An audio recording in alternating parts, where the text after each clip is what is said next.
Oh, looks like we're live. We are good. We are good to go. Welcome everybody from LabCoatAgents. We've got a great episode today. I'm super excited about this one. We've got Tarek Moussa, our own celebrity guest. Really excited to talk to him, and Ryan and Josh with the Homeschooled. They're going to tell us about their organization, what they do. For all us agents out there that haven't worked with investors, or even the ones that have worked with investors, I know you guys are going to get a ton of value out of this.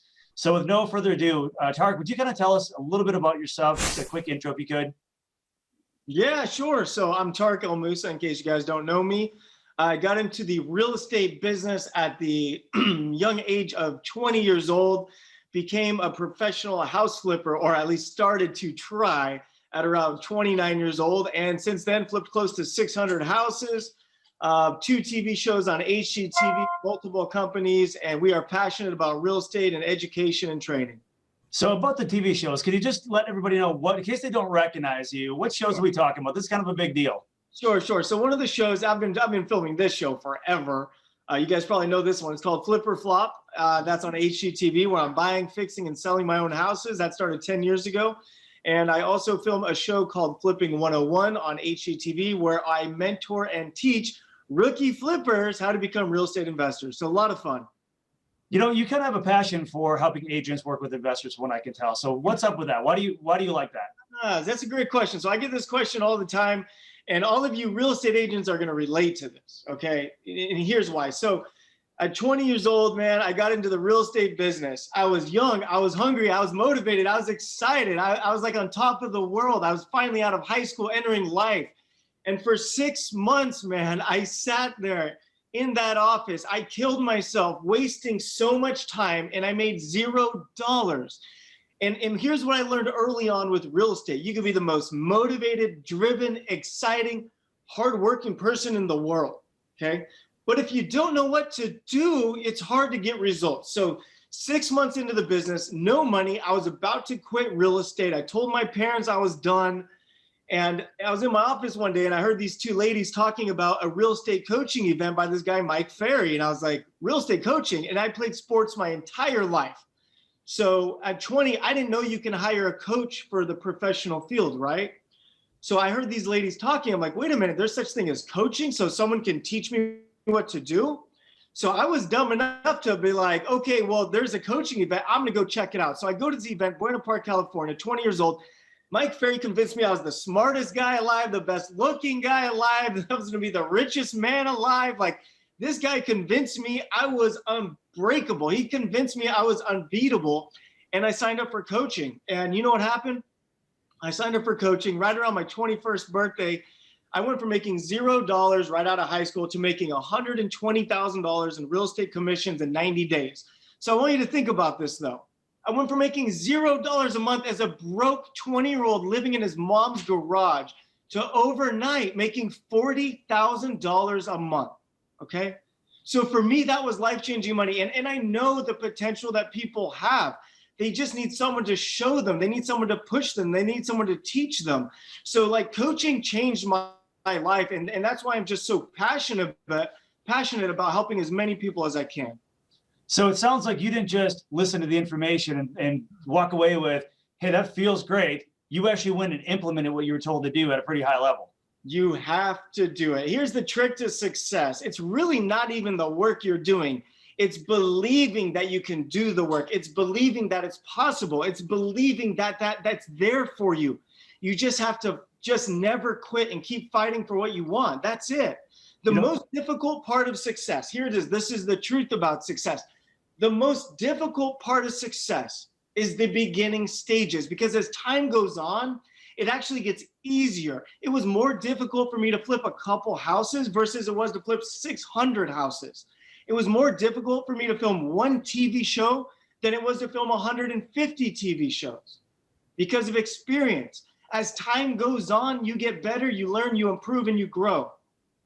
Man, so what I love about this, you know, you're talking about the skill set because you learn what you do, but it all starts with the mindset. You're talking about how it starts with your mindset, because you can't really develop the skill set until you get the mindset down. So I love that. I hope everybody caught that. Hey, so I also want to talk to you a little bit. Oh, go ahead. Hey, real quick, Mike, I just wanted to say something now that we got a bunch of people on here. lots of people are on here. So we do have an awesome training put together. Raga and myself are two of Tarek's business partners and homeschooled. We just put together an awesome training today to end the year, kind of our Christmas gift to you guys. And it's all about how to attract cash buyers and work with investors, because that's really where Tarek's entire career changed, when he started working with investors and then became one himself. So just so you guys all know, I want Tarek to answer a few more questions, because this is exactly where he started out. And even if you don't want to be an investor and you're happy as an agent, there's a lot of tricks in this training of how to attract more investors and how to have those repeat buyers. So that in just a second here, I want you guys to all know that we have that training planned.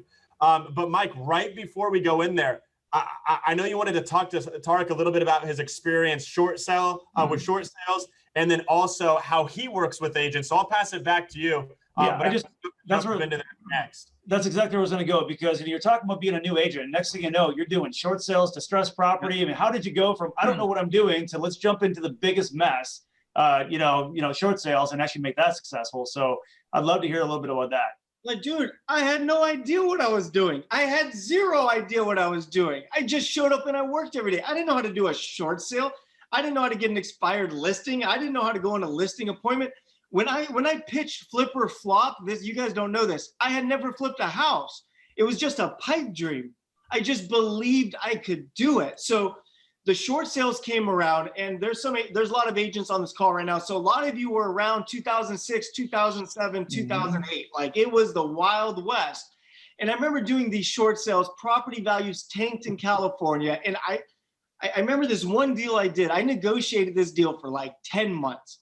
I found the deal, negotiated with the bank. I found the buyer. I did all the paperwork. I spent almost a year of my life on this deal. At the end of the day, I get a check for like $5,000. That investor painted that house. I'm going to say this again. They painted that same house that I worked a year on, put it back on the market, and they sold it and made over $100,000 in profit. So for me, I'm sitting there, I'm like, wait a minute, I found the deal, I negotiated the deal, I did all the paperwork, I made $5,000. This guy told me to find the deal, he just made over $100,000. So that was the exact moment in my career that I knew I was on the wrong side of the equation for me. I love it. Did that particular one have just one loan? Because I know in California, I did a few short sales out there. It was like 3 loans sometimes I was dealing with. A first loan, a second loan, an HOA lien, and an IRS lien. Oh, geez. Yeah, it sounds like you really got started in the right direction there. I'm just like you guys. I used to do this all myself. I used to call the negotiators. I used to get the paperwork. I used to do everything. And I had no idea what I was doing. But how do you learn in life? You learn by doing. Practice, practice, practice.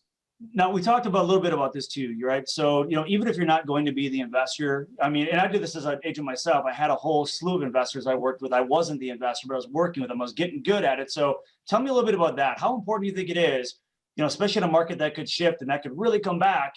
How important is it that you have great relationships with investors if you're in real estate? I mean, it's very important that you have relationships with investors, especially now, because how everything's looking. I mean, everything is telling us we're going to be going into a down market in the next 1 to 3 years. It's coming. When that time comes, you're going to have so many investors coming out of the woodworks, right? But here's the thing. You're going to have real investors. There are always real estate investors, but there are the real estate investors or there's speculative real estate investors. The real estate investors want to work with the agents that know what they're doing. So for me as an investor, I give an agent one shot. You can send me one deal. And if it's close on the numbers or kind of close, I'll keep looking at your deals and I'll work with you. But if you send me a deal that is way off, I'm not going to look at your deals anymore because we already know you don't know what you're doing. So it's very important when you present a deal to an investor that you know what you're doing. And here's the best way to do it for agents. Like, if you don't know how to come up with construction costs and rehab costs and carrying costs and all those things, a good rule of thumb that's not guaranteed is the 70% rule. So if you see a property, you think it's fixed up worth about $500,000 and you think you can get it for about $350,000, which is 70% of $500,000, that's typically a deal you would send to an investor like someone like myself. Love it. That's a great rule of thumb to start with. Anything else? Let's talk about it from the other side of it. let's say you're an agent, you're starting to attract investors. That's what you're, really going for. How do you vet an investor to know if they're real? You just brought up, like the speculative investor versus a real one. What's our qualifying on investors here? Experience. Okay. We want to see how many deals have you done in the last 24 months? How many deals have you done in the last 12 months? How many deals have you done in the last 6 months? And also show me your proof of funds, because we don't want to waste your time with fake investors either, because they're out there. I love that answer. Now, I know we got to transition over to you guys in just a minute, but I wanted to ask if I have time for one more question of Tarek, or at least one more statement. So it sounds to me that, you kind of jumped into this thing and built the airplane while flying it. You didn't know what you're doing. And you just said, I'm going to buy a flip. I don't know what the heck I'm doing. I'm just going for it.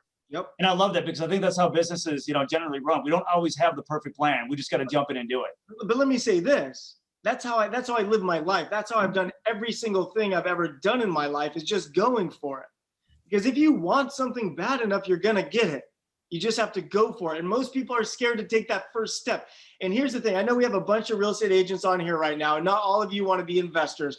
But for those of you who are thinking about maybe becoming an investor, you are halfway there. You are so close to being an investor. So if being an investor is something you're thinking of, pay attention, because I promise you, it's the most incredible business I've ever experienced. That's really golden advice, guys. I hope you guys really caught that.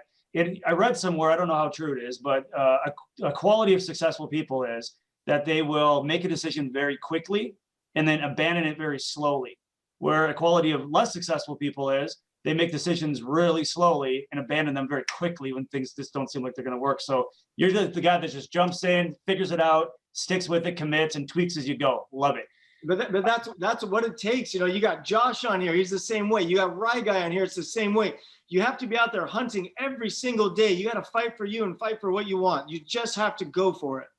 Absolutely love it. And speaking of, now that we brought up Rye Guy and Josh, let's jump over to see what you guys have. I know you got a great presentation for us, Ryan. What can you tell us about what you guys do, and what do we need to know? Yeah, so we, Josh and I work on Homeschooled by Tarek. It's a real estate investing education company. And man, we just teach high level financial education. We teach people how to stop trading time for money. Most people, the only income stream they've ever learned how to create is by trading time. So if they don't trade any time, they don't make any money, which means they don't really get to enjoy any of the money they make, because they have to keep putting in the time where it stops coming in. So we help people increase their financial IQ through financial intelligence and financial education. And we teach people how to trade money to make money, not time.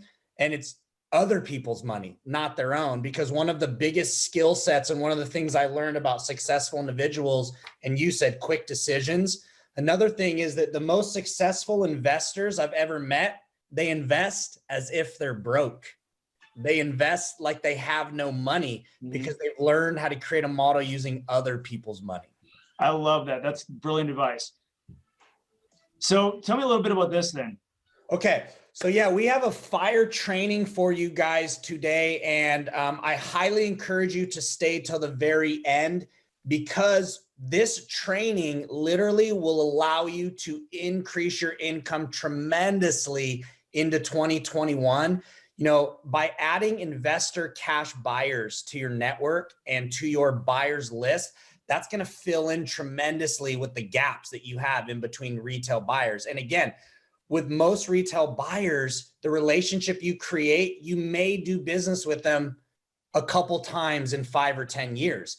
But with this training that we're about to share with you, this is about creating a relationship, presenting deals properly to investors to get them to say yes very fast and do it frequently. Because for someone like myself, someone like Tarek, someone like Josh, we are educated to a point where this is our income. This is what we do. So we want to be able to buy anything that someone puts in front of us that matches our criteria. So the key is you want to learn about investors' buy boxes, and you want to learn how to package something up very quickly so that they can, like you were saying, they can say yes extremely quickly. So what I'll do is I'll go ahead and share my screen. If you guys are ready to go, let me know. Can you guys see this? Yep, we got it. Does everyone see Tarek right now just doing his best blue steel? Okay, there it is, buddy. Ferrari's coming out 2021. I know you've been working on it. So, all right, so let's go ahead and dive in, guys. And congratulations for being here. You know, it's just interesting. Like, man, there's so many people that are part of LabCoat, but yet just you are the ones that are here. You're elite, right? And that tells us a lot about you.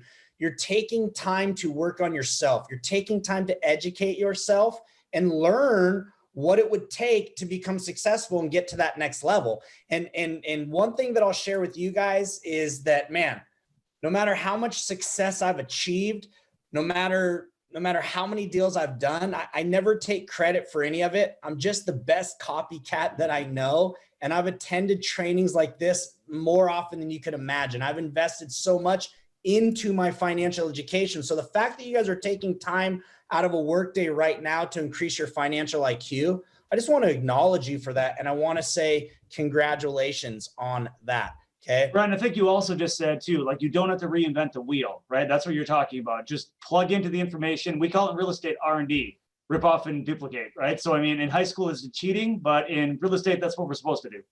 Well, that's what's interesting. In school, they call it cheating, but in business, they call it franchising, which is one of the successful models that exists. Exactly. Right? And so what we're going to talk about today is a system to franchise, create a franchise model around what you're doing in real estate. That's the whole idea. Build your organization like you could sell it one day because you built yourself out and it doesn't depend on you actually showing up. And that's extremely, extremely crucial. And again, the only reason I'm there is because I just copycatted the most successful people that I knew, and I was able to get those same results. I do want to just throw this out there. All of you guys, these are our Insta handles. Be sure to follow us on Instagram, tag us on Instagram. If you like the investor domination training, post it to your story. We love getting the word out there when it comes to financial education. And I do want to share with you, although we are bringing high-level financial education, I want to just throw it out there and let everyone know that we are not accountants. We are not attorneys. We're not financial advisors, right? We always recommend checking with the proper professionals before implementing high-level strategies, right? There's no guarantee that anyone will ever make money in real estate, no matter how much they learn, okay? But what we are going to do is teach you some extremely high-level strategies that have been taught to us by our mentors over the years. And I'm going to teach you something from an investor standpoint. So this training that I'm doing for you guys, a lot of times I do it for my investor students, and I teach them how to go teach agents how to do this to find them deals. Today, we're reversing it. I'm teaching you what I teach my investors so that you, the agent, can put the system in place and then go seek out investors and add those cash buyers to your buying program moving into 2021. Now, as we go through this, I know you guys are going to experience some financial paradigm shifts. So what I'd like to invite you to do is when you do experience any type of shift, go ahead and write boom in the chat box. Let's see if the chat box is working.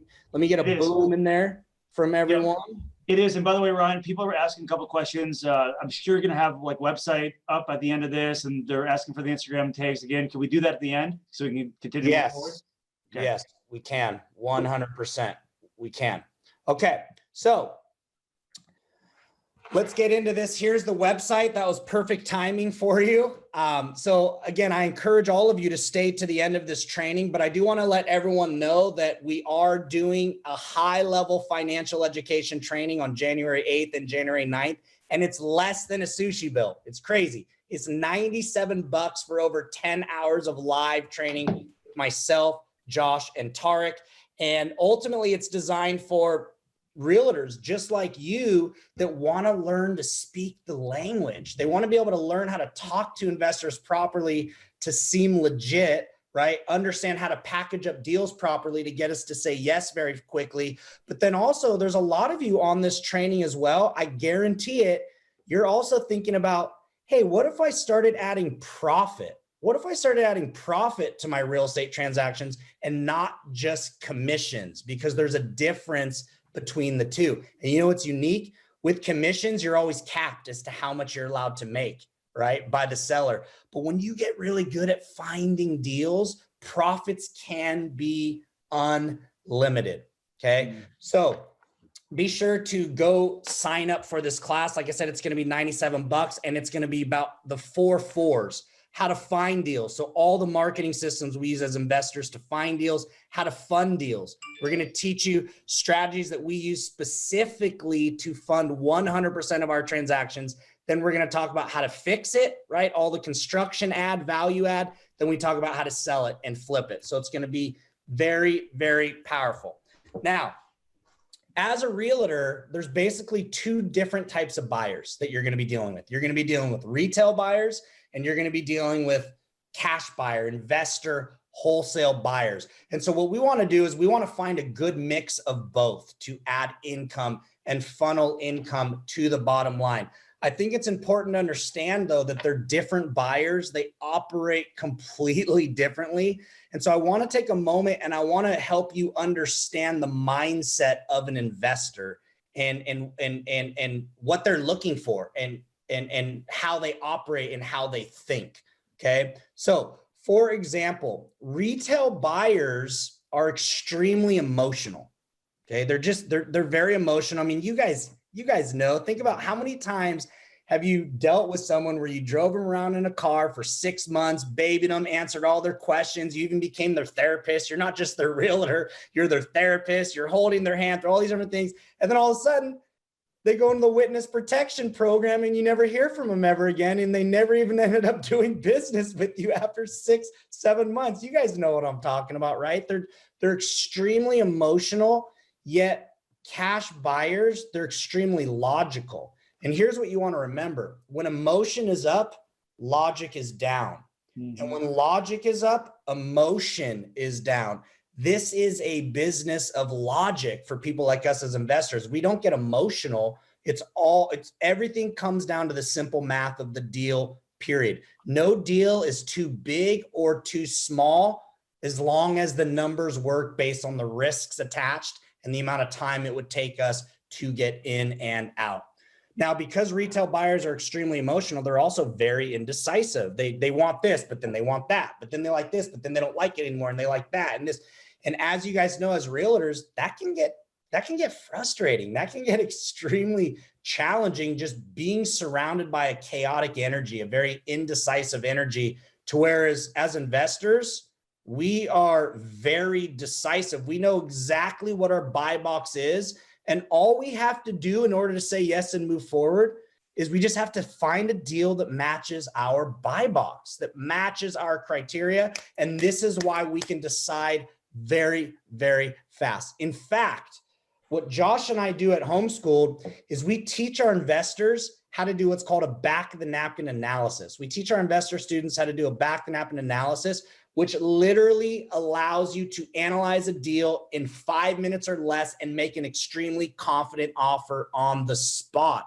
So understand that an educated investor, that's how they operate. They're all about making decisions, because if they don't make quick decisions, their kids don't eat, right? And in the game of real estate, it's not like for most of us that we're raised by consumers to be consumers. And most consumers are taught, hey, you got to think about everything, sleep on it. You know, if it's a good deal, it'll be there tomorrow. That's not how it works in real estate. So we know that. We are very, very decisive. Okay. Now, retail buyers use banks. They're using bank loans, which means there's all kinds of contingencies attached to the offer, right? There's inspection contingency. There's appraisal contingencies. There's loan contingencies. So again, this can be very frustrating because all the stars can be aligned, but all of a sudden the funding doesn't go through, or the property doesn't appraise, or whatever it is. It's totally out of your control. Yet as investors, we use cash. We use cash with very little contingencies. So a lot of investors are going to use an inspection contingency, but it's going to be a lot shorter than you're seeing as a retail buyer. So for me, typically my inspection contingency would be anywhere from like 1 to 5 days, depending on how competitive I would have to be. But we're not going to have an appraisal contingency, and we're not going to have a loan contingency, because we are cash buyers, or we're using other people's money, but it's not bank money. It's not consumer lending. Write this down. It's called asset-based lending. That's the type of money that we give ourselves access to as investors, asset-based lending. They're not lending you money based on your credit score or your debt to income. They're lending us money based on the asset, So because we're able to buy so far below value, they take a lien against the asset. They get a very, very nice equitable position. So if we can't perform, they would just take that property back and make all of that profit. Okay. So we're cash buyers or asset-based lenders. Here's a ninja tip for you. When you're working with investors, ask them, when you ask them if they're a cash buyer, say, is it your cash or is it someone else's? Because most of the time it's going to be someone else's. And that's okay. But what I've noticed as an investor myself is when I come in as a cash buyer, let's say I'm planning on using hard money, which means I don't have a loan contingency. I don't have an appraisal contingency. So it's basically as good as cash. It's not contingent upon that. Okay. When I come in as a cash buyer and it gets written up that way, and now it's time to close, and the other realtor, the listing realtor, maybe contacts escrow, and escrow goes, well, I'm still waiting on loan docs. I just need one more doc from their lender. And they go, well, wait a second. I thought they were cash buyers. Now your realtor has to explain to their realtor. It can cloud things up. So make sure that when you're working with investors, if they're planning on using other people's money to close the deal, this is the way you want to posture it. You want to posture it as a cash deal with no appraisal, no loan, but then in the other section of the purchase and sale agreement, you should write something along the lines of buyer reserves the right to use private financing to close this transaction without affecting any of the terms or conditions of this offer. So if for some reason it ever got to the point where they said, oh, wait, I thought you guys were pure cash. You say, yeah, but it's someone else's cash. And as you see in the purchase and sale agreement, it said we reserve the right to bring private financing, right? So just know that, and that's going to be a helpful tip for you. Okay, now think about this. Emotional, indecisive, lots of contingencies versus logic, very decisive, barely any contingencies. Retail buyer, 30 to 45 day closings. Investors, 5 to 14 day closing. Here's the beauty. Here's the beauty of working with investors. You get paid really, really fast. You get paid really, really fast. And what's also unique, what's also very unique about working with real estate investors is if you prove yourself as a really good agent and you're bringing them deals and they're not licensed to represent themselves on the back end, in a lot of cases, you're going to be able to create a scenario with that cash buyer investor where any deal I bring you, I also get the back end of it as well. So now that means you get 2 commissions on 1 address. That's a very good position to be in. And by the way, if you're a high-level realtor, I want you to list it for me on the back end. If you have good contacts, you're a great negotiator and all those things, I want you to be money motivated and I want to do as many deals with you as possible. That's how we think. That's how we operate. Okay. So understanding us as cash buyers, you have to understand how we look at a deal because we look at things completely differently than a retail buyer. We're wholesale buyers. And so I want to teach you something called a back of the napkin analysis. And this is what we teach our investor students how to do to make extremely quick decisions. Okay. So there's basically 3 numbers that we are looking for as investors. 3 numbers, right? A deal just comes down to simple math. And there's 3 numbers that we need to make an extremely quick decision. The first number is what we call an ARV. Some of you may be familiar with that. You may already know what it is. It stands for after repair value. Okay, ARV, after repair value. So basically what that is as an investor, we're buying a house that needs a lot of work. It's outdated, but based on the closed comps, recently closed comps that are comparable to this subject property, if we did the proper updates that needed to be done and brought it back to market, this is what we believe we could resell it for. That's our ARV, after repair value. The second number we need to make extremely quick decisions is our line item by line item repair cost. Okay, we got to know what our repair costs are. And by the way, not what your contractor says it's going to be. Investors, we understand the real cost. That way we don't get taken advantage of from contractors, because one thing we teach our students is not just the investing side, but we teach them the construction knowledge side as well, because that's where all the money's made or lost, right? So we got to know what our ARV is. We got to know what our line item by line item repair cost is. And then we have to know what our all-in purchase price is. Okay, so what I mean by all-in purchase price is it's our purchase price plus all of our holding costs plus all of our closing costs. So it's very important that you understand what all our closing costs and holding costs are, because a lot of times agents go, what do you mean you're not going to buy that? That's such a great deal. You make $100K profit. And we go, actually, no, it's about a $30K profit based on the whole time and all these other expenses. And well, $30K is still good. Well, not on $1 million invested. It's not good, right? So we have buy boxes where we have to protect ourselves. So it's important to understand that. And it's important to understand that with a cosmetic flip, okay, cosmetic flip, nothing major. Someone like myself, I'm always going to budget 6 months to get it on and off the books.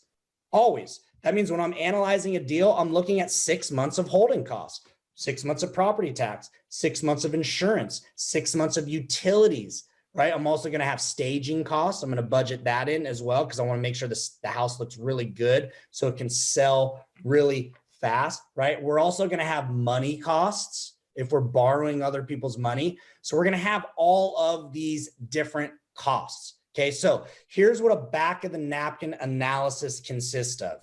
It's very simple. You take the after repair value, we subtract our purchase price, we subtract all of our repairs, every line item, we subtract every single one of our expenses over the 6 months, and that's going to leave us with the profit. Now, for someone like myself, Josh, Tarek, depending on the deal, if it's a cosmetic deal, we need to, our buy box, we need to be at 10% profit of the total money invested, even if we didn't put any of our own money in. Why? Because that's going to create a spread for mistakes, this, that, all of those different things. Okay, so this is what your back of the napkin analysis is going to look like. And what I'm going to do now is I'm going to teach you how to find these numbers, and then I'm going to teach you how to package these numbers up. And again, package, right? Package it and hand it to an investor as a package, because when I teach realtors how to do this for me, literally, I just get emails. I get emails every single week, all week, from realtors that I've given a territory to operate in. And literally all I'm doing is looking at what they send me, the package. And within 5 minutes, I'm saying, perfect, offer this. And then within minutes, I'm just pushing buttons on my phone, signing DocuSign, offers out, I'm good to go. So the more times you can do that with an investor and get something like this in front of them, the better off you're going to be. Okay.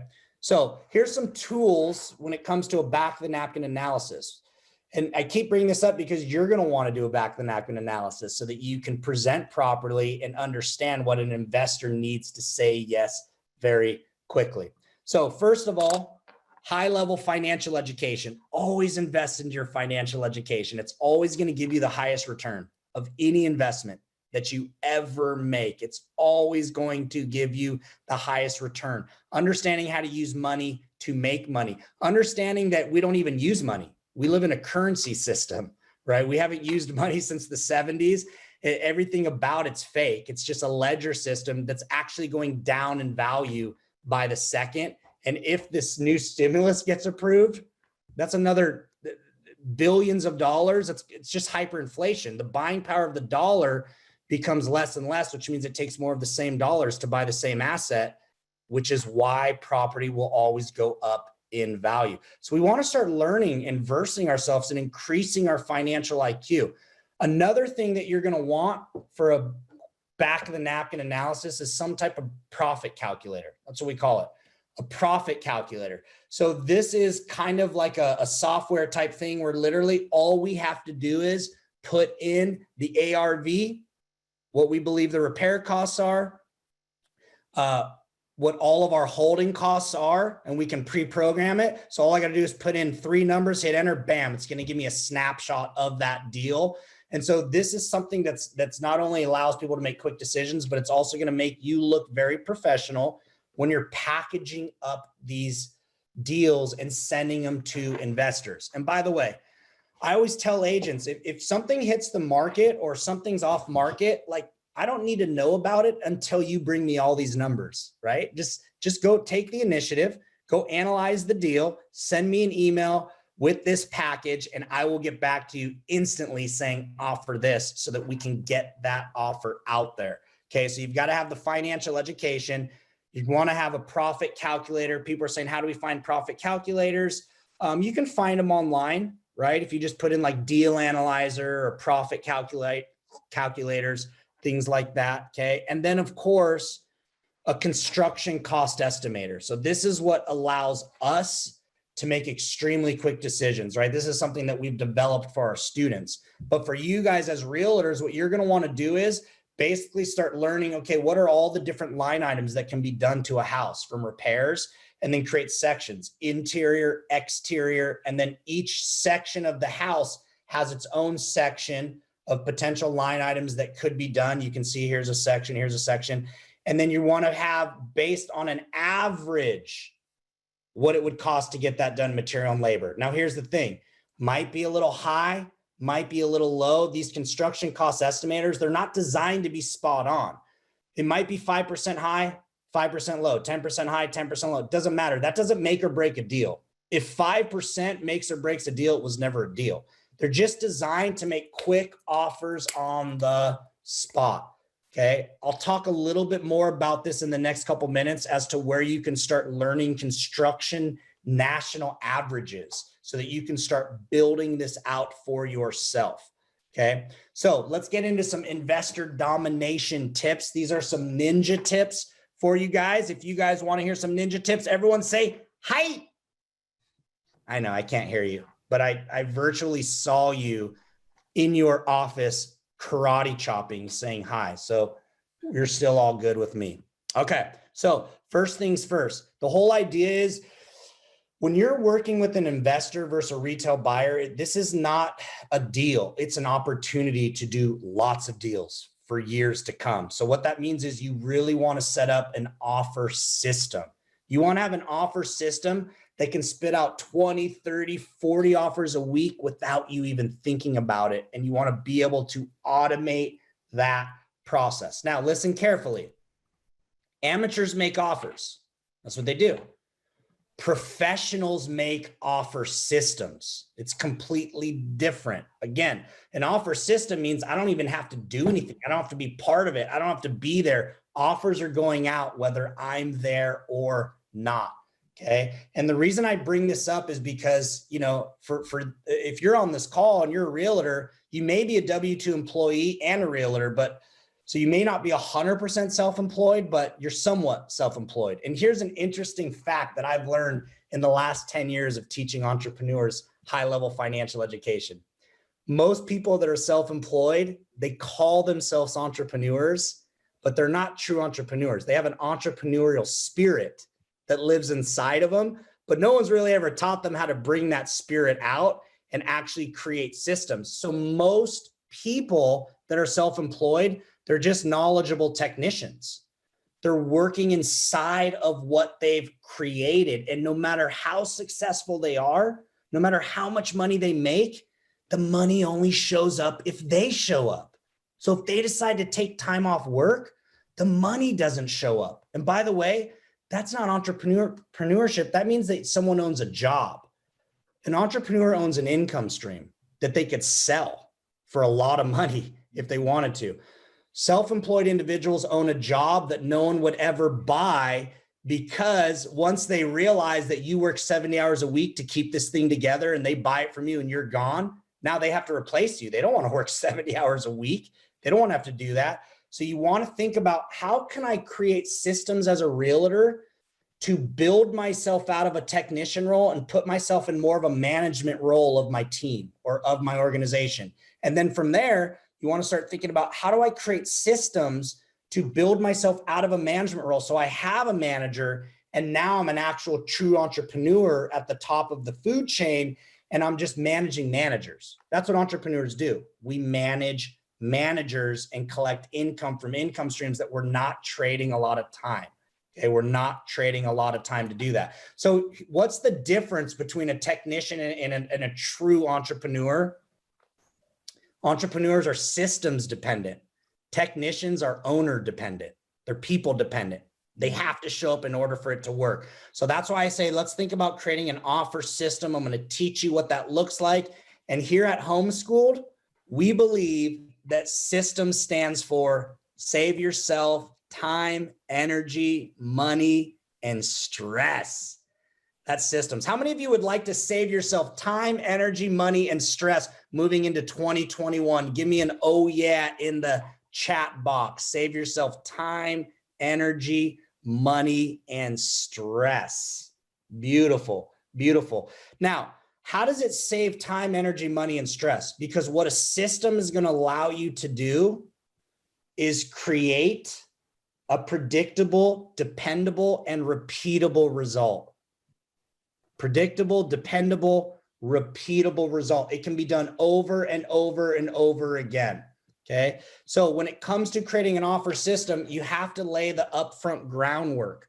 The more time you spend on this upfront, the less time you're going to spend on the back end. So when it comes to your profit calculator, right? When it comes to meeting investors, I'm going to teach you how to interview them and find out some information so that you can fill out the profit calculator properly for their buy box, because all investors are going to have a different buy box. There might be similarities to them, but they're going to be different. So what you want to do is really get to know each one of your investors and cash buyers, get to know what their buy box is, and then get to know basically a profit calculator specifically designed for that investor only. And then this investor, I use this profit calculator. This investor, I use this profit calculator.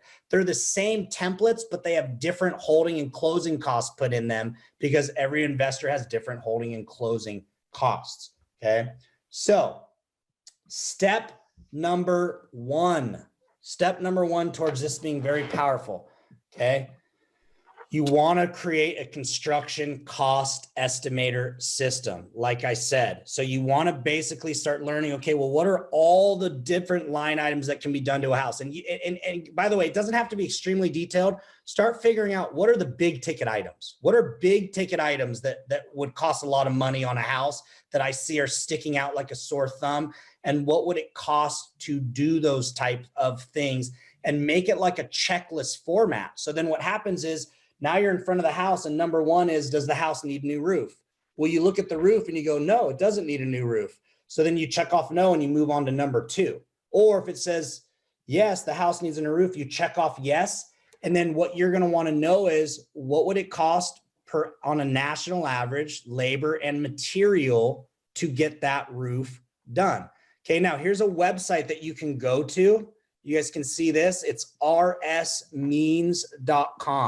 That is construction data based around national averages. So as you start building out this construction cost estimator checklist, you can use websites like rsmeans.com to figure out what national averages of material and labor would be for those specific line items, and plug those into your construction cost estimator so that you can fill those out properly when you hand deliver them to investors. Now, here's what you want to start learning, and this is how you can make quick decisions on what things would cost from an estimate standpoint.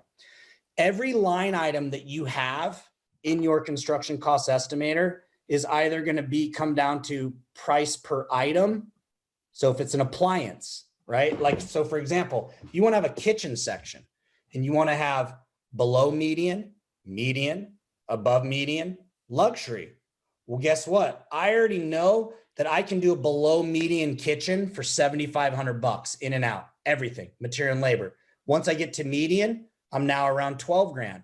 Once I get to above median, I'm around 14, 15 grand. Once I get into luxury, there's different levels. So in my construction cost estimator, I have templates where if I know that this house would relist, the ARV would be at median, and I know the kitchen needs updating and it's a gut, I can just walk by and say 12 grand because I already know I've penciled and priced it all out. I have SKU numbers of materials and all of those different things in order for me to make quick decisions. Appliance packages, things like that. You're going to use different name brands for different levels of price points.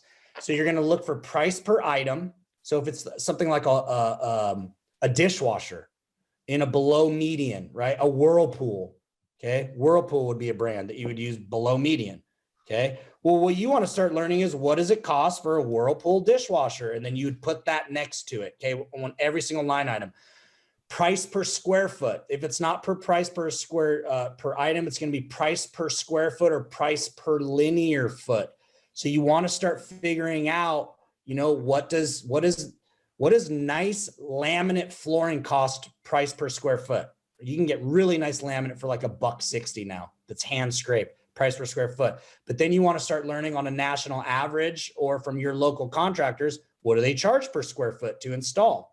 So if you're looking at $1.60 for nice laminate and you know your contractor or a contractor in the area charges $2.50, so you're basically at just call it $4.50 based on an average. So then you go, well, this house needs about 1,000 square feet of new flooring. 1,000 square feet times $4.50, bam. In seconds, you just figured out what the repair estimate was for the new flooring and you move on to the next line item. The more detailed you can get, and by the way, I just want to be clear about something. Done is better than perfect. So don't wait till you think this is so perfect and there's no flaws in it before you get started. Like, just get something together and start winging it like Tarek did at first as well, right? And just like ignorance on fire. It's okay. Done is better than perfect. Doesn't have to be perfect. We can keep retweaking. We can keep and Right Guy, let me just add something real quick too. So just so you guys know, the RS Means website, we're not affiliated with them in any way. We don't compensate from you guys using them. They're just one that I've personally heard of that we know is really good. I'm sure there's a lot of other ones, but what you want to do, so these websites, it's construction data based on national averages of what these things cost.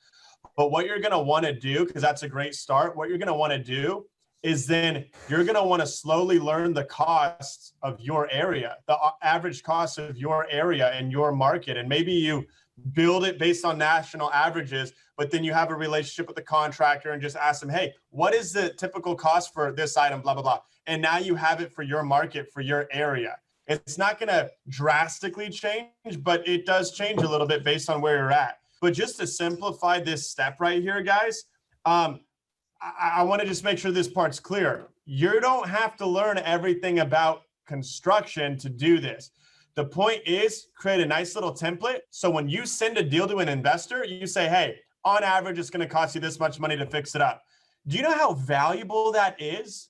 It's so valuable to an investor. If you're able to send them a rough estimate, you put yourself way above everybody else, because otherwise, anyone else that sends them a deal, they still have a ton of work they need to do to even know if they can consider it. So this one thing, and I know there's a few more steps, but this one thing in your offer system is so extremely valuable. But like Rai Guy said, don't overthink it in the beginning.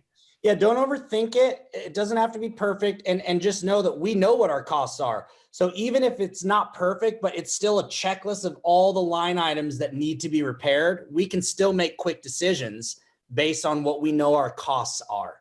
Okay. So that's very, very powerful. Okay. Now, step 2, here's the thing. So perception is reality. Write that down. Perception is reality. And we all create realities that someone else would call a fake reality, but to us, it's real because it's ours and we're using it and we're sticking with it and we've created it. So perception is reality. And so what that means is that you want to give investors their perception that you are high level, that you understand their game, that you are going to add a lot of value to what they're doing, even if you've never done this before. And that's why our class that we're teaching on January 8th and 9th for $97, it's kind of a joke, if nothing else, that's just gonna teach you more of the language so that you just sound intelligent, even if you've never worked with investors yet, and help them understand that this is a big opportunity for them. So what I'm going to teach you right now is what we do with realtors. It's what we do with contractors. It's what we do with hard money lenders. It's what we do with private money lenders. It's what we do with contractors. We want to build credibility and show them that we're the real deal before we even have any type of conversation. And so that is build out your investor credibility deck. And it's very simple. It's basically like a company bio. That's what it is. It just makes you look extremely professional. And I'll just tell you something. I've been doing this for 15 years full time. I've done hundreds upon hundreds of deals, and I've never had one agent once give me something like this. And guess what? If they did, you know what I'd be thinking? Holy crap. I've been doing this for 15 years. I've been hundreds and hundreds of deals, and I've never even seen one of these before. This person's the real deal. Let me take some time to get to know them. And even potentially in my mind, what I'm thinking is, and even train them. I'll train them if they're open to it to get me a lot of deals. So this is very important. So what is it? It's just a quick story of who you are. Okay. Then your company's goals, your organization's goals, a quick little mission statement. And then what are the benefits of partnering with them? Why would it be beneficial for them to start working with you and letting you represent them? Well, then you're going to have your list of benefits. Benefit 1, our expertise. Benefit 2, deal velocity, right? Benefit 3, long-term relationships, okay? Benefit 4, company culture, track records, sellers that we can help, our buy box, all of these different things. This is very, very important for you guys, okay? So you want to work on building this out. And by the way, Josh and I were talking this morning, and since it's the holiday season, we're going to hook you guys up. So for any of you that do actually sign up for the $97 class, once you attend the class, at the end of the class, we are going to give you this template. So we've already built it out. All you have to do is put your logo on it and put your photo on it. Bam, you've got instant credibility. We've worked a long time, multiple hours building this out. So you're going to look very professional. So if you sign up for that $97 class, upon completion of the class, see how we do that? Because we want you to finish, because we know that's where all the value is by finishing what you start. But ultimately, we will give you one of these templates. So let me ask you. Yes, you will. Someone says, will we be able to customize the template? Yes, it's in template format, so you can customize it and make it look good. Let me see in the chat box, though, how many of you think that this would add value credibility wise dealing with investors or even retail buyers? You could make one for retail buyers as well. They don't see these things as well. Give me a yes in the chat box if you think that this would help you. Yeah, definitely. I'm seeing lots of yeses. I'm seeing lots of yeses here. Cool. So that's our gift to you guys. Okay. So step three, deliver. Hey, right guy, right before you go into step 3, I just let me share my screen real quick. I wanted to show them something. I'll do it super fast. Okay. But just to show them, I get super passionate about this stuff, guys, because it works. It's crazy how much value it provides. But just so you guys know, we create these decks for everyone. This is Tarek Buys Houses, obviously. We send these to everyone, working with contractors, all the things that, set us apart, our actual process, the bidding process, working with us. So for homeschooled, for our mentorship programs, I mean, we give our students all these templates, and I know this isn't about that, but what I wanted to show you guys is that even for us, we're using, so this is seller credibility presentation deck. We use these in every part of our business. This is just business development using systems and templates.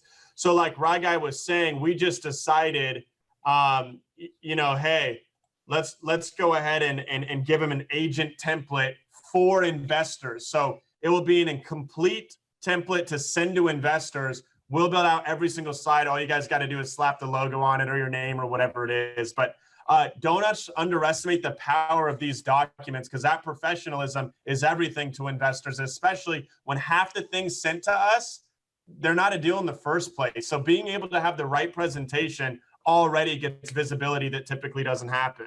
Go ahead, Rai Guy. And also think about it. So whenever you're trying to earn someone's business, you want to remember what's going on in their head. What's in it for me? If I decide to work with you, what's in it for me? There's thousands of realtors out there. Why should I work with you? Oh, wow, this person, man, they're super professional. They got systems in place. This would actually streamline our processes. That's what you want them to be thinking. That's why this stuff becomes so powerful, right? So powerful. Okay, so step 3.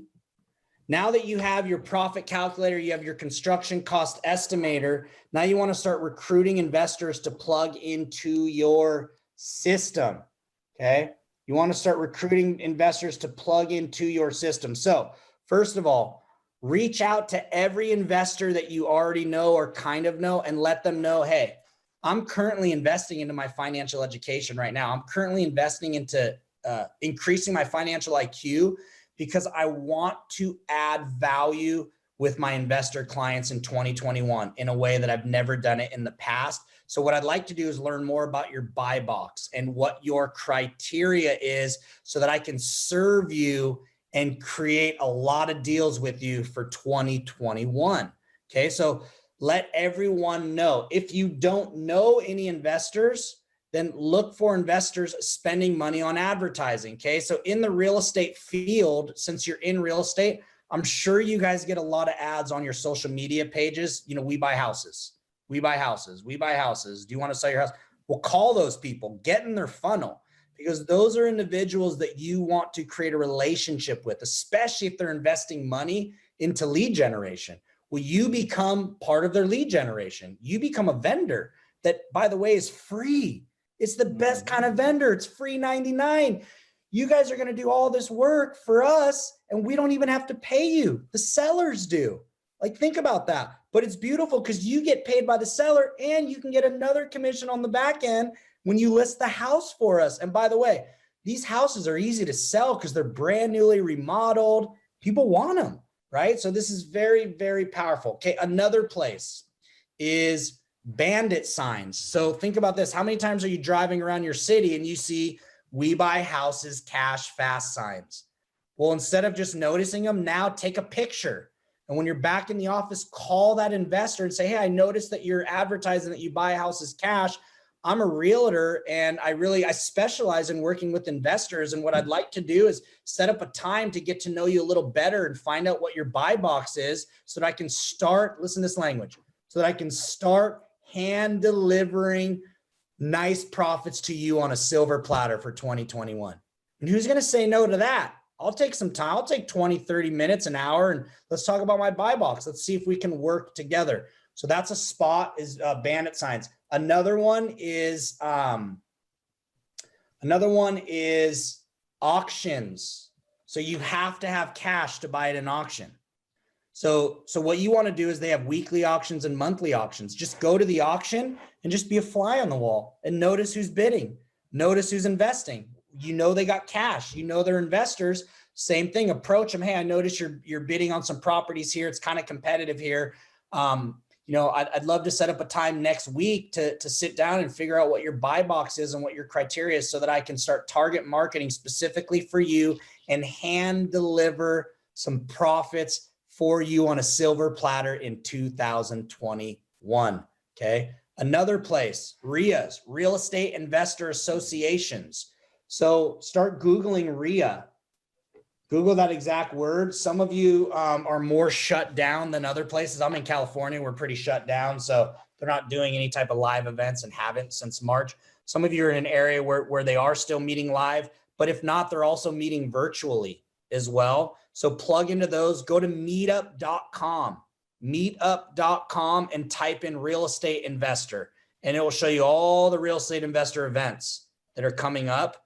Okay. Another thing is, just like you guys are part of this LabCoat Facebook group for agents, there's all kinds of Facebook groups for investors as well. So what you want to start doing is you want to start plugging into these Facebook investor groups in your area. Start searching investor groups on Facebook and things like that, LinkedIn, things like that in your area, and start plugging in and networking as well, right? Start networking. And when you know about an off-market listing or this and that, make a post. Don't post the address, but just make a post to contact you if they're interested in a deal that most likely is going to match your buy box. Bless you.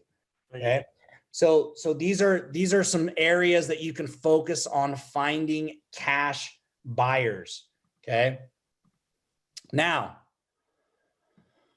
deliver a complete package to your investors. So this is what you want to deliver: construction cost estimator, a profit calculator filled out. It's very self-explanatory. So once you get a hold of a profit calculator or type in deal analyzer on Google, it's very self-explanatory. And then, so you're going to send them the construction cost estimator filled out, the profit calculator filled out, and then any of the comps that you're using to support the ARV that you're suggesting to them. And by the way, let me just give you a little tip.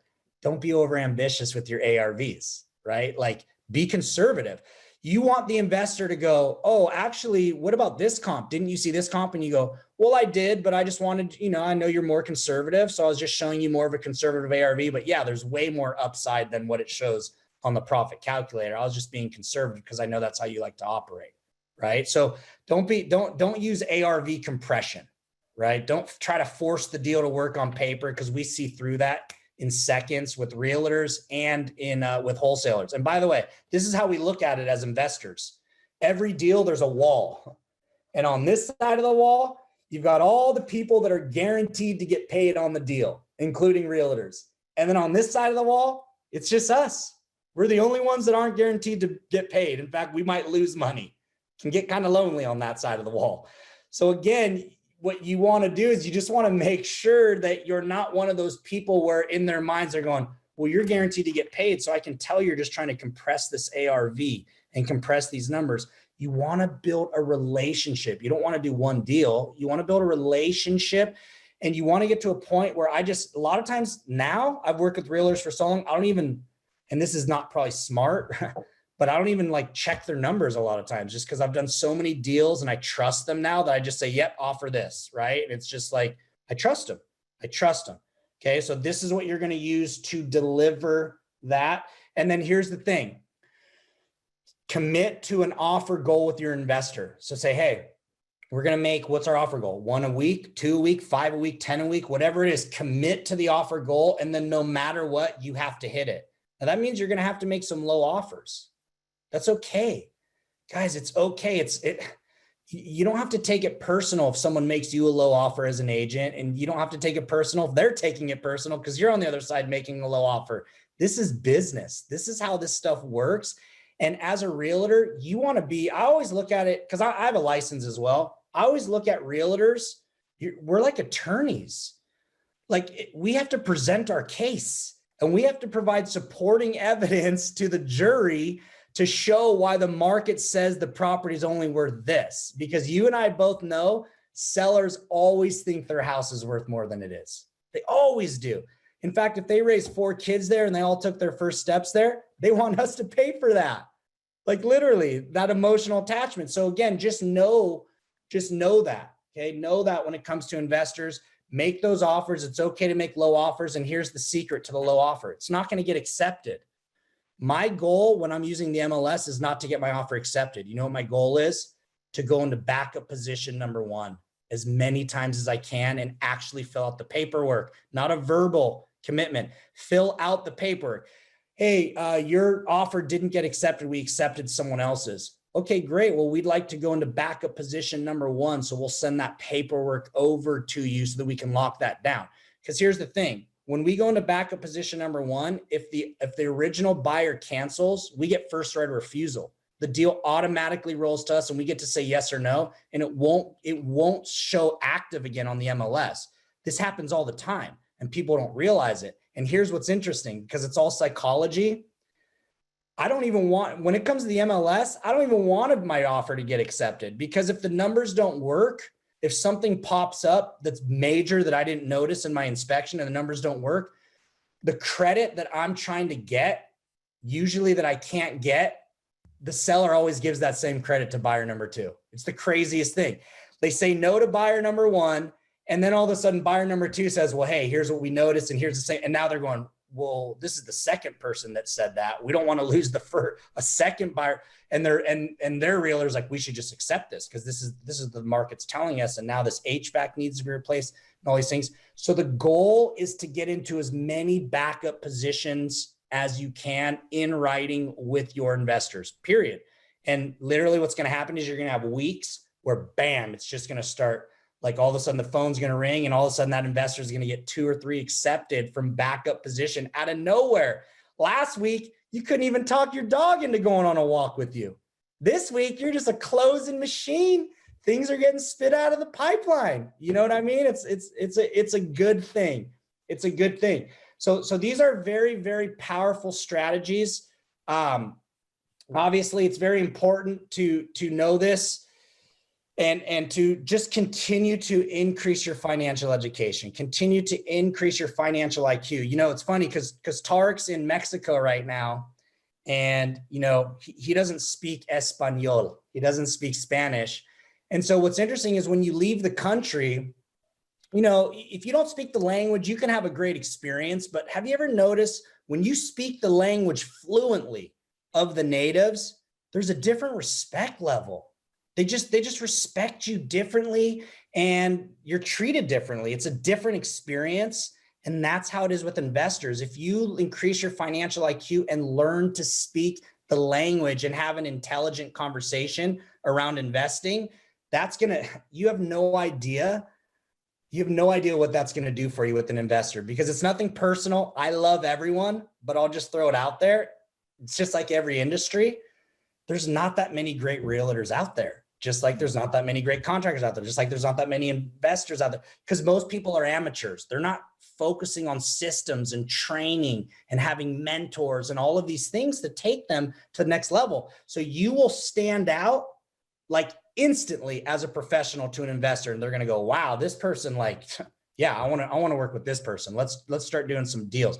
So if you commit and take massive action towards this, I'm telling you, man, even if you just do 1 extra deal in 2021, it was worth it. But what if you do 2 extra deals or 5 extra deals or 10 extra deals in 2021? I'm not guaranteeing anyone's going to make money in real estate, but what I will guarantee is this: if you stay focused on a system and you never give up and you continue to just keep doing it over and over and you're relentless about it, you will start getting results. You will start getting results. So hey, let me ask you this real quick too, or let me interject with this too. Something that's actually really interesting and really fascinating, and we experienced this firsthand on our side for a long time. When I say us, I'm talking about Tarek by his houses. We really thought that the size of our buyers list was what was most important, but it actually had to do with the quality. It's definitely a quality over quantity type of situation. And what you will find, I promise you, this is consistent with every investor that I know, is that most of your cash buyers, or let me reverse say that. Most of the deals that you sell to cash buyers will only be to a few cash buyers. You're going to start to find that you only need a couple of these to make a massive difference. For you. You only need a handful of cash buyers. You only need a handful of investor relationships. And if you do it right and you approach them right with these systems, you'll find them that much quicker. Go ahead, Right Guy. Yeah, so that's 100% true, Josh. Thanks for sharing that, because it's so true. Like, you want to be able to do this and approach it right, because we only have 1 shot to make a good first impression. That's it. So we want to make that good first impression. We want to have be able to speak the language, and we want to increase our financial IQ. And that's why I think this class that we're doing on January 8th and 9th is going to be absolutely perfect for you guys. And here's why. Not only are we going to teach you the whole overview front to back of flipping a house, how do you find the houses? We're going to teach you 5 of our marketing systems that we're currently using right now to generate leads with private sellers. So could that help your realtor business as well? Learning how to market to private sellers, right? It's not already on the MLS. We're also going to teach you 5 to 10 specific ways that we creatively finance our transactions, 100% financing. We're going to teach you our 6-step repeatable fix and flip system, how to add value through construction. So what this is going to do for you right now, if you're a realtor and you go to this class, is it's going to teach you a bigger and better macro overview of what investing looks like. So you sound more intelligent, you can provide more value. But here's what I've also noticed. A lot of real estate agents, they make good commissions, but there's a point in their career where they say, you know what? I also want to start making profits. I want to sit on the other side of the table as well and start being a principal in transaction occasionally instead of always just representing principals, because that's where life-changing income can come in unrealistic timeframes. It's very, very powerful. And so once you learn both sides of investing and as a realtor, for me, when I market, I'm representing myself as a principal. I disclose I have a real estate license, but I'm not acting as a principal in the transaction. I'm not acting a realtor. I'm acting as a principal in the transaction and this and that. But if the deal doesn't work and they want to list it, then I can say, well, if you want, I can talk to you as a realtor now, not as a principal, and I can switch my hat and we can talk about listing your house. Me personally, that's not something that I want to do because it's time consuming. So I just refer it to all the realtors that I'm working with anyways. And then I just get the 25% referral. So even if the lead came in and it didn't end up being a deal for me to flip, I pass it to a realtor, they list it, and I get passive income, 25%. And I just dump that right back into marketing. So can you put is the link in the chat box again, Josh? Yeah, I put in the chat box for them. Yeah, beautiful, beautiful. So yeah, go ahead and check that out. Josh and I will be teaching the whole class, and I'm just telling you, for $100, it will be the best $100 investment you make in 2021. So Ryan, I want to follow up with a couple of things real quick. First off, I love to talk a lot, and I didn't even say one word. I was just listening to you guys. There were so many nuggets today, and I'm hoping everybody really caught all these. So I think it's a wonderful, massive value. One thing I wanted to point out, and you kind of touched on this, real estate professionals, by and large, spend so much time kind of hunting and pecking for one client at a time. And we spend so much time working to get one client. What you're talking about with these investors, you're talking about repeat business over and over and over again that scales. I don't know if everybody really caught that, but that takes that whole consistent income problem out of the mix as a real estate professional. That is so important. But I can't commend you guys enough for what a great presentation you guys did today. How excited I am for this class, and I'm going to bring it to all the agents I know. But we do have a few questions that we could probably knock out a couple of those if we got a minute. Let's do it. Okay, cool. One question I kept seeing pop up here was, is there going to be any information or training on how to be a wholesaler? So yes, that's actually part of that's part of the $97 class as well, because flipping is not just flipping houses. A big part of flipping is learning how to flip contracts as well. So you can flip a contract or you can flip a house. They're both considered flipping and they pay differently. So yes, we are going to teach that at a high level as well. If you're interested in learning more about that. And also as a realtor, we talk about in the class too, because I have a license, Tarek has a license, on how to release liability of being a realtor, but acting as an investor or vice versa, and an actual document that we talk about so that you can actually, put that in place and have it signed so that it can never come back on the back end to hurt you. Another question I saw, I can't find it now, and maybe you guys already answered in the chat, but can you kind of repeat that language or put it in the chat that you had on using other people's money, institutional money? Using other people's money, you mean how when I was talking about the most successful investors I know invest as if they're broke with asset-based lending? I was saying that you were adding some sort of language into a contract to allow for Oh, yeah. Okay. So what you would want to do, Josh, can you maybe write this down as I'm saying it? Okay, so what you would want to do is you would want to say buyer reserves the right to bring private financing to this transaction without affecting the terms or conditions of this contract.